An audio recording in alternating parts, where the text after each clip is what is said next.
Et si ce n'était pas tout à fait ça?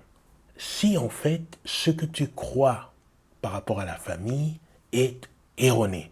Si la famille dans laquelle tu crois n'est pas à la hauteur de tes attentes.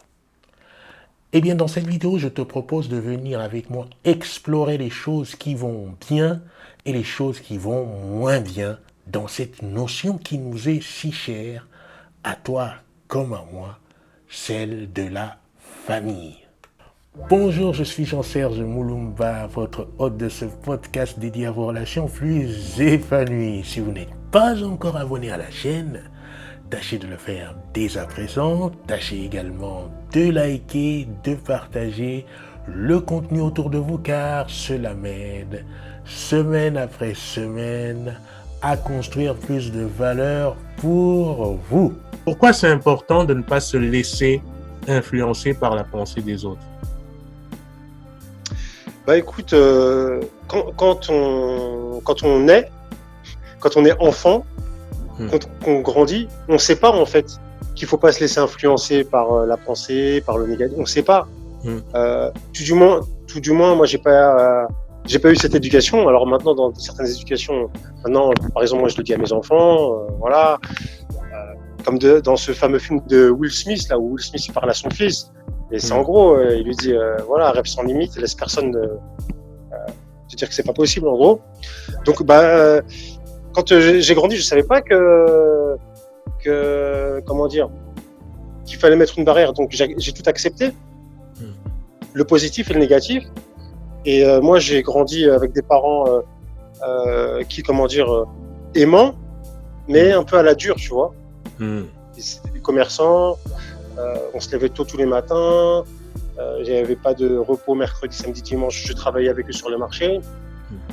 Et pour te motiver, eux, avec tout l'amour qu'ils avaient pour nous, hein, tu vois, c'est pas, je dis pas ça en les pointant du doigt. C'est leur façon de faire parce que eux, ils ont hérité ça. Ils sont venus, mon père du Maroc, ma mère d'Algérie. C'était dans le dur que t'allais. Et donc moi, pour me motiver, ils me disaient que j'étais bon à rien, tu vois. Et j'ai grandi avec ça pendant longtemps, jusqu'à ce que je me suis marié jeune. Je me suis marié vers 20-21 ans. Et je me suis marié, t'imagines, je démarre ma vie d'homme. Je travaille, mais dans ma tête, je suis bon à rien. Littéralement, tu vois. C'est-à-dire, je sais potentiellement que tout ce que je vais faire, ça va foirer. Parce que même si je fais quelque chose de bien, vu que j'ai ma croyance qui a été installée, tu vois, c'est comme un logiciel qu'on t'installe dans ta tête, et tu vas te confronter, tu vas conforter cette croyance, et même si tu es à 2 doigts de réussir, inconsciemment, tu vas tout saboter pour être d'accord avec cette croyance. Donc, c'est bien plus tard que j'ai appris qu'il fallait pas laisser ces virus s'installer dans la tête. C'est bien plus tard. Et ma chance, entre guillemets, c'est que je rencontre le jiu-jitsu brésilien relativement tard, tu vois. Comme je t'ai dit, je me marie vers 20-21 ans, et il se passe des années, et je commence mes premières prises de conscience grâce au jiu-jitsu j'ai 28-29 ans. Alors, je ne sais pas quel est l'environnement dans lequel tu as grandi, dans lequel tu grandis actuellement, mais comme nous voulons de l'entendre par Samir, ça n'est pas une chose facile de se voir dire pendant longtemps sa petite enfance, son enfance, jusqu'à l'âge préadulte, que tu es un bon à rien.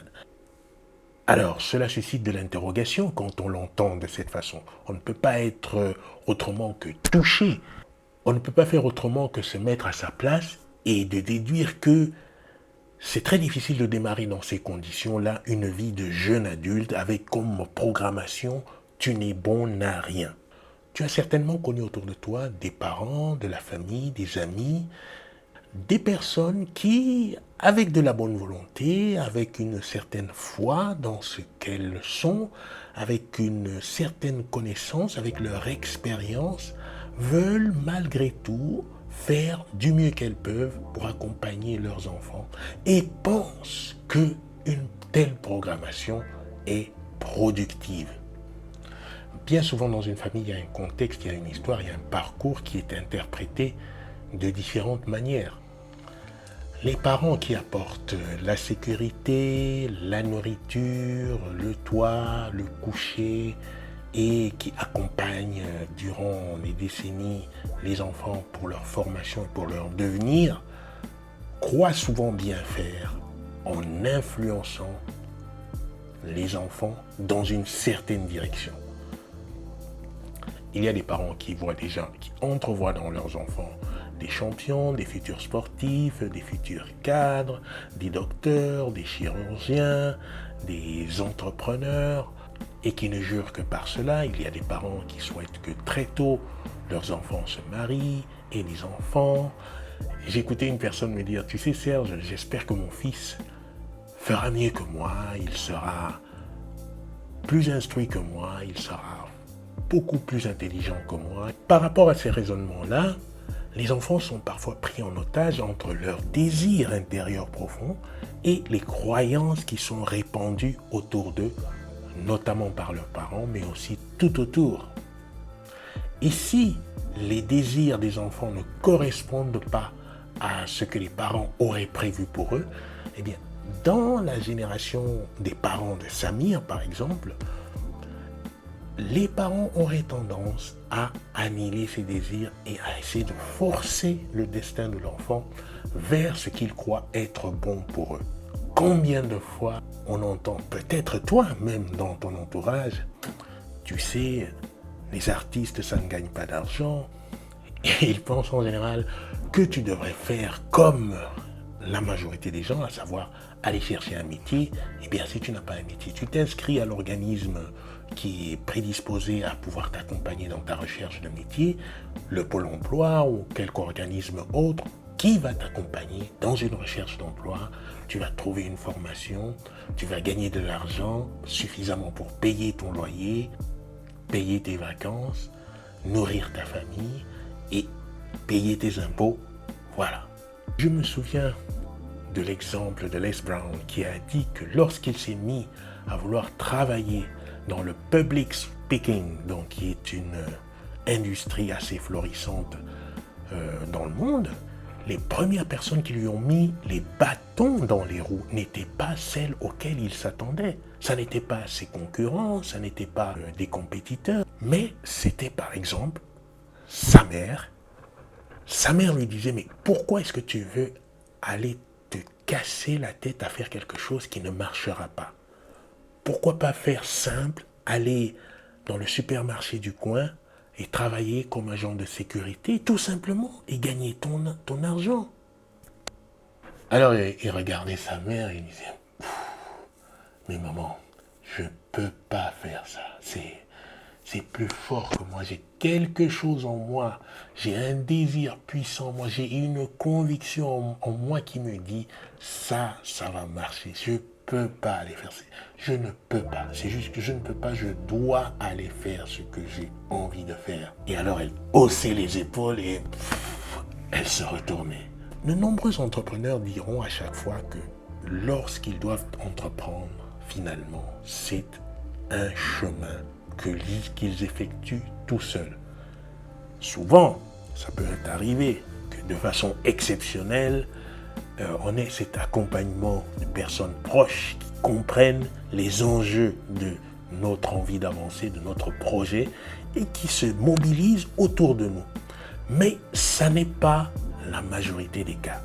Alors, c'est vrai quand on écoute quelqu'un comme Amal Amjaïd, qui est cette championne qui parle d'une famille soudée autour d'elle, qui l'accompagne vers ses accomplissements, ça inspire parce que là, tout d'un coup, on a un bloc autour d'une personne qui l'accompagne dans son avancement. Elle parle aussi de cette aventure qu'elle a vécue avec sa famille à l'âge de 11 ans, où ils ont parcouru en vélo le trajet de la Belgique vers le Maroc pendant 1 mois. Une aventure qui a nécessité 1 an de préparation et qui les a fait traverser des circonstances tellement spéciales où ils ont compris la valeur de la présence de chacun. Une aventure qui leur a procuré des leçons innombrables, aussi bien sur le plan humain que sur le plan familial. Et d'ailleurs, elle disait ceci, elle disait que c'est incroyable ce que l'on peut apprendre en un mois pour toute une vie.